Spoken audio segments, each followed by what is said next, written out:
काय ग? काय बघतेस? बघू बघू. चला, म्हणजे तुझं अजूनही तेजावर प्रेम आहे.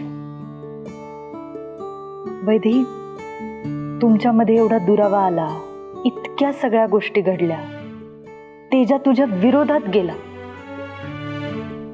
पण एवढं सगळं होऊनही तुझं त्याच्यावरचं प्रेम तीळ मात्र कमी झालेलं नाही. हे बघून खरंच खूप बरं वाटलं.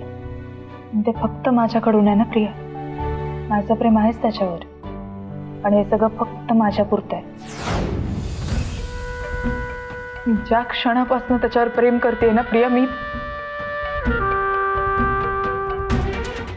ना त्याच्यावर रागवू शकते, ना त्याला पर्क करू शकते, आणि त्याच्यापासून दूर जायचा तो विचारही करू शकत नाही. हा जो काही गैरसमज झाला ना आमच्यात, त्यामुळे माझ्या प्रेमालाच खोटं ठरवलंय त्याने. वैदेही, तुला असं का वाटतं? खरं सांगू का, माझा आतला आवाज सांगतो, तू ज्या क्षणांना मिस करते ना, ज्या आठवणी मिस करते, त्या तुझ्या आयुष्यात नक्की परत येतील. मला नाही वाटत असं. का नाही वाटत? आज जे तेजाने केलं त्याला तू काय म्हणशील? त्याचं तुझ्यावर प्रेम असल्याशिवाय त्यानं केलं का? अगं, कालपर्यंत रागराग करणारा तेजा आज चक्क माईच्या विरोधात गेला. कुणासाठी? तुझ्यासाठी, तुझ्या प्रेमासाठी. त्याचं प्रेम असल्याशिवाय त्यानं हे केलं का? आज तो तुझ्या पाठीशी खंबीरपणे उभा राहिला. सगळ्यांसमोर त्याने तुझी बाजू घेतली. इथे कारण त्याचं तुझ्यावर प्रेम आहे.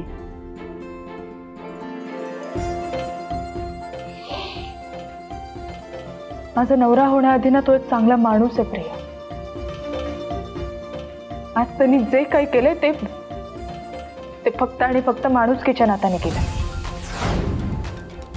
मला खात्री आहे, माझ्या जागी आज कुठलीही बाई असती ना तरी तिच्यावर अन्याय होऊ नये म्हणून तेजप्रतापने हे केलंच असतं. पण आता त्याच्या चांगुलपणाला प्रेम समजण्यात काय पॉइंट आहे ना?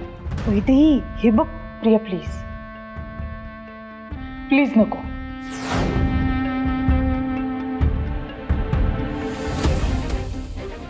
मला नाही बोलायचं आता ह्या विषयावर.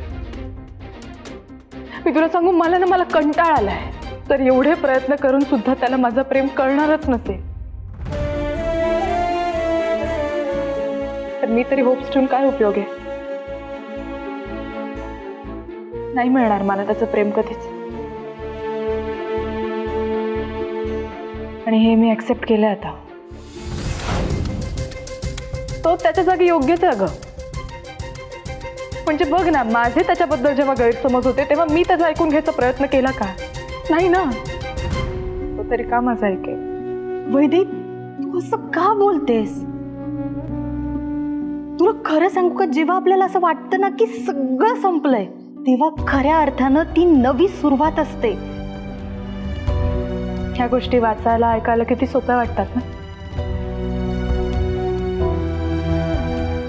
तर आयुष्य तसं नसतं प्रिय. जाऊ दे ना, आपण खरंच नको बोलूया ह्या विषयावर प्लीज.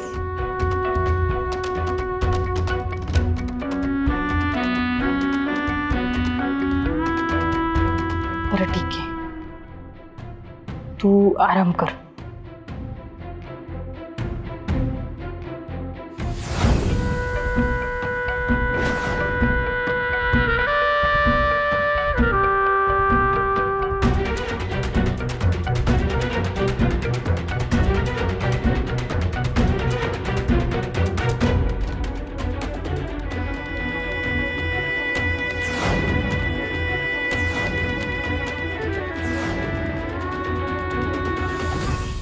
रिंग तुम्ही अरे Dhanaji I am Dhanaji Jagtap. I am बाजू सर माझी गाडी. धनाजी धनाजी धनाजी धनाजी अहो काय काय इथं कर कोण तेव्हा आता हेच बघायचं राहिलं होतं बाकी. चला घरी तुम्ही चला.